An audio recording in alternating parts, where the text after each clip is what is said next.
warahmatullahi wabarakatuh. Pada video kali ini kita akan membahas salah satu kasus kejahatan perang yang pernah terjadi di dunia. Dan video ini diperuntukkan untuk memenuhi nilai tugas praktek kemahiran hukum internasional. Pertama, terima kasih kepada dosen pengampu yaitu Bapak Surya Prahara SHMH dari Universitas Unhata. Selanjutnya kita masuk ke dalam materi. Pertama, perkenalkan, saya Maturisa Amorina Farhan, MPM 18286 dari kelas 1H6E. Pada video ini, saya akan menjelaskan tentang kasus kejahatan perang, yaitu kejahatan Angkatan Bersenjata Muslim Bosnia, Kroasia atau HVO. Pertama, kita akan membahas tentang kronologi kasus. Sebagaimana yang telah saya tampilkan, dari tahun 1991 hingga 1995, perang di Kroasia dan Bosnia terjadi. Dimulai dari ketegangan antara dua etnis terbesar di Yugoslavia yang pecah menjadi perang ketika etnis Serb menyerang unit kepolisian Kroasia di kota Dubrovnik dan Vukovar. Perang ini meluas ke berbagai daerah di Yugoslavia termasuk Bosnia dan Herzegovina.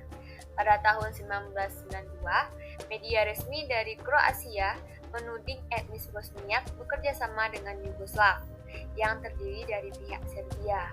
Tudingan ini lalu menyempit kepada mempropagandakan etnis Bosniak yang ingin membentuk negara Islam di Eropa.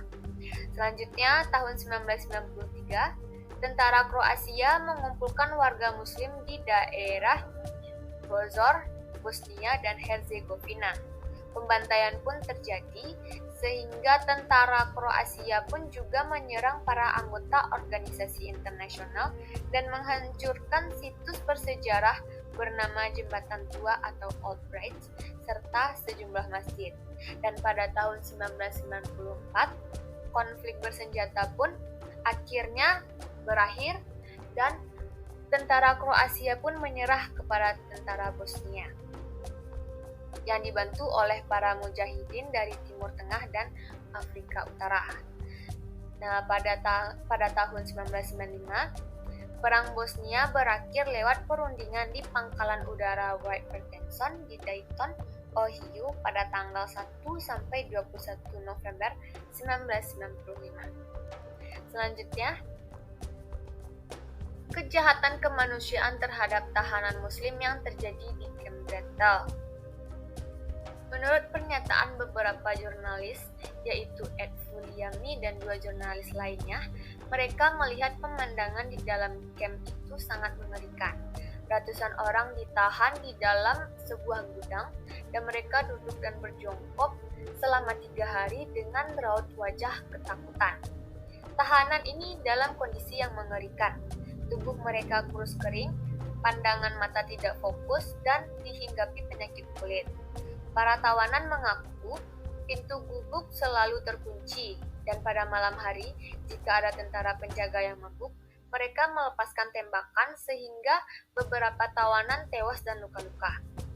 Reportase Vuliami dan dua reporter itu menulis laporan di media masing-masing. Dan pada tanggal 9 Mei 2006, Praljak berdiri berhadapan dengan Vuliami di depan persidangan di Den Haag untuk mengkonfirmasi reportase Vuliami tersebut. Praljak tidak memberikan jawaban bantahan. Pertanyaan balik yang dilontarkannya tidak menggali seputar peliputan tersebut. Adapun Vuliami banyak memberikan kesaksian mengenai pembantaian di daerah pemukiman Muslim di timur kota Mostar. Wilayah itu berada di wewenang pasukan Praljak, namun ia tidak dapat memastikan otoritas yang memerintah pembantaian itu. Selanjutnya, inilah 5 mantan pemimpin Bosnia Kroasia yang dijatuhi hukuman bersalah atas kejahatan kemanusiaan di Pengadilan Pidana Internasional pada Rabu 30 November 2017 waktu Den Haag, Belanda.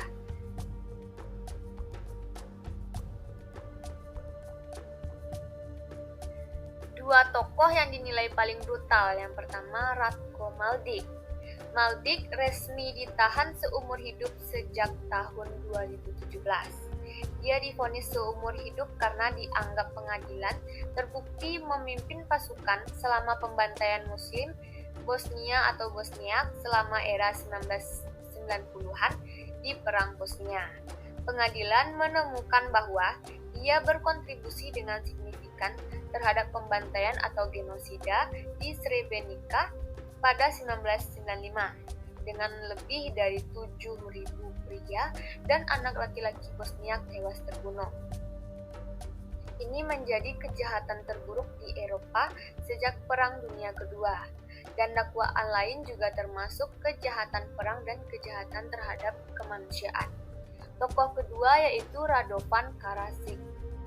Tokoh ini bersalah dan brutal karena dianggap telah menghasut kaumnya untuk memerangi orang Bosnia. Pengadilan internasional di Den Haag mendakwanya bersalah atas 11 kejahatan perang. Radovan atau Jagal Bosnia telah resmi dinyatakan bersalah melakukan genosida di Srebrenica dan dijatuhi hukuman 40 tahun penjara pada 24 Maret 2016. Dan tak kalah menariknya, terjadilah drama di pengadilan pada kasus Bosnia, yaitu peristiwa Jenderal Slobodan meminum racun saat sidang pengadilan PBB. Slobodan Praljak, mantan jenderal Kroasia yang terlibat kasus genosida Bosnia, bunuh diri di ruangan sidang PBB Den Haag, Belanda pada Kamis 29 November. Praljak memilih mengakhiri hidupnya di pengadilan ketika mendengar bahwa dirinya divonis 20 tahun penjara oleh hakim.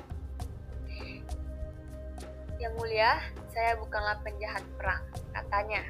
Saya menolak keputusan Anda dengan penghinaan, seru Praljak, lalu meminum racun tersebut. Saya telah meminum racun, ujar Praljak. Ketika mendengar ucapan itu, hakim yang memimpin sidang melongo seakan tak percaya. Para peserta sidang pun langsung berlari untuk menolong Praljak. Dan hingga saat ini, kepolisian Belanda masih menyelidiki kematian mantan jenderal tentara Kroasia tersebut.